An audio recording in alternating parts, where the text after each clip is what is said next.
Christ చర్చ్కి welcome. ఈరోజు ఆరాధనలోకి వెళ్ళడం కన్నా ముందు ఒక చిన్న పాట పాడుకొని ఆరాధనలోకి వెళ్దాం. హల్లెలూయా స్తుతి మహిమ, హల్లెలూయా స్తుతి మహిమ ఎల్లప్పుడు దేవునికి ఇచ్చెదము. హల్లెలూయా స్తుతి మహిమ ఎల్లప్పుడు దేవునికి ఇచ్చెదము. హల్లెలూయా హల్లెలూయా హల్లెలూయా హల్లెలూయా స్తుతి మహిమ ఎల్లప్పుడు దేవునికి ఇచ్చెదము. అల సైన్యములకు అధిపతి అయిన ఆ దేవుని స్తుతించెదము. అలసంద్రములను దాటించిన యెహోవాను స్తుతించెదము.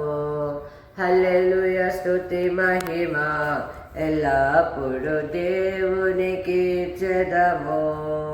పరలోకము నుండి భూమికే తెంచిన దేవుని స్తుతించెదము.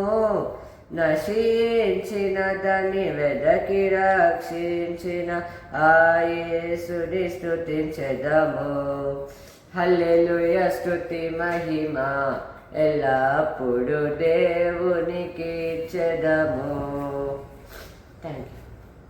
దేవుని సంగమా, ఏకదినానికి సాయంకాల సమయానికి ఏర్పాటు చేయబడిన వాక్య భాగంగా కొరింథీయులకు రాసిన మొదటి పత్రిక 3వ అధ్యాయము 7వ వచనం. కాబట్టి వృద్ధి కలుగజేయు దేవునిలోనే కానీ నాటి వాడిలోనైనాను నీరుపోయే వాడినైనాను ఏమీ లేదు అనేది ఈ యొక్క వాక్య సంగమా.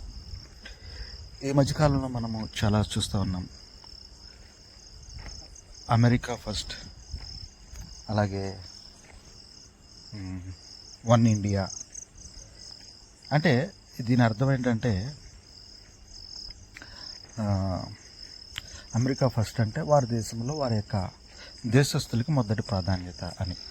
సో దట్ వాళ్ళ ప్రాధాన్యత వాళ్ళు ఇచ్చుకుంటే వారి దేశం అభివృద్ధి చెందుతుందని వాళ్ళ యొక్క ఆలోచన. అలాగే వన్ ఇండియా అనేది మన యొక్క దేశం యొక్క ఆలోచన. అంటే అన్ని వర్గాలకు అన్ని ప్రదేశాలకు సమాన ప్రాధాన్యత అనేది ఇక వన్ ఇండియా అనేది ఈ యొక్క ఆలోచన. ఏది ఏమైనప్పటికీ ఈ దినానికి ఏర్పాటు చేయబడిన వాక్య భాగంలో మనం చూసినట్లయితే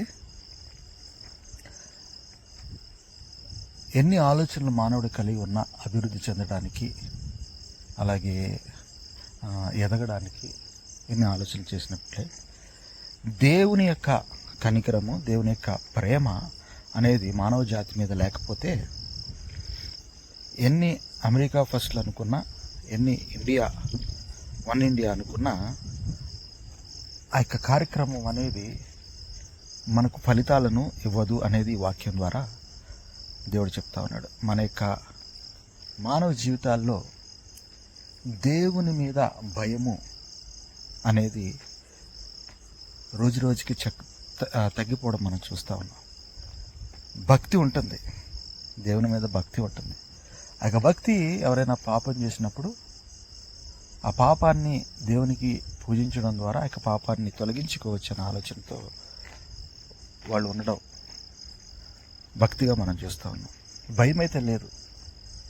ఎట్లయిపోతుందంటే ఒక పాపం చేస్తే దానికి ప్రాయశ్చిత్తంగా అది చేస్తే ఇది చేస్తే దాన్ని సందర్శించుకుంటే ఆ ప్రదేశానికి వెళితే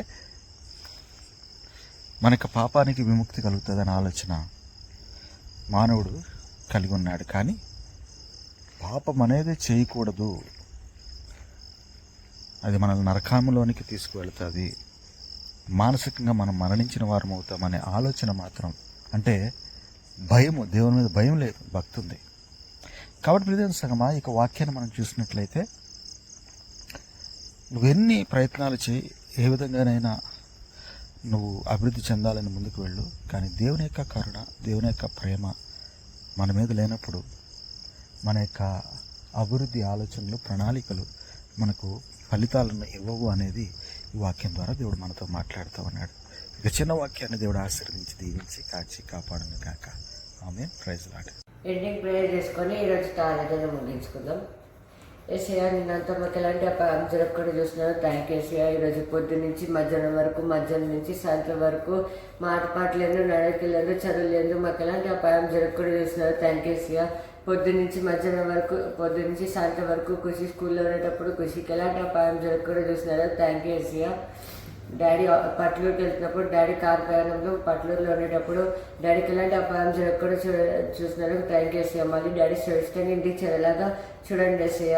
నేను మమ్మీ ఇంట్లో ఉన్నప్పుడు పనులు చేసుకుంటున్నప్పుడు మాకు ఎలాంటి అపాయం జరగకుండా చూస్తున్నారు. థ్యాంక్ యూ ఏసయ్య.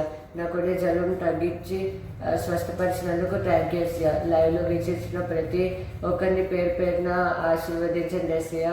మాతో లైవ్ చేస్తున్న అమృతానికి ఇంట్లో ఉండేటప్పుడు బయటకు వెళ్తున్నప్పుడు అమృతానికి ఎలాంటి అపాయం జరగకుండా చూడండి ఏసయ్య. మళ్ళీ ఇప్పుడు అమృతను సురక్షితంగా ఇంటికి చేరేలాగా చూడండి ఏసయ్య. మళ్ళీ రేపు పొద్దున్నే లెగిసి మీ సదనానికి వచ్చి మిమ్మల్ని ఆరాధించే గొప్ప బాధ్యత మా అందరికి అనుగ్రహించండి ఏసయ్య. ఆమేన్. ఈరోజుతో ఆరాధన ముగించబడింది. Thank you.